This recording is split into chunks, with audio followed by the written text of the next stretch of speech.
দীর্ঘদিন ধরে চলা ভঙ্গুর অর্থনৈতিক দশা কাটিয়ে স্থিতিশীলতার পথে ফিরছে বাংলাদেশ।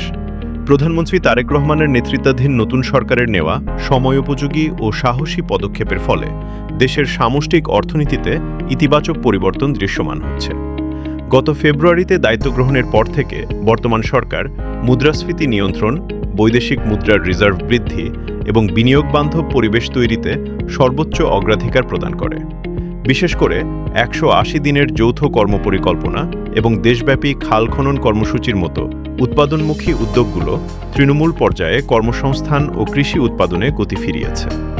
বাংলাদেশ ব্যাংকের সাম্প্রতিক তথ্য মতে চলতি বছরের মার্চ ও এপ্রিল মাসে রেকর্ড পরিমাণ প্রবাসী আয় রেমিটেন্স দেশে এসেছে, যা ডলার সংকট কাটাতে সহায়ক ভূমিকা পালন করছে। এছাড়া বেসরকারি খাতকে চাঙ্গা করতে আমলাতান্ত্রিক জটিলতা হ্রাস এবং সরাসরি বৈদেশিক বিনিয়োগ আকর্ষণে প্রধানমন্ত্রীর ব্যক্তিগত তদারকি ব্যবসায়ীদের মধ্যে আস্থা ফিরিয়ে এনেছে।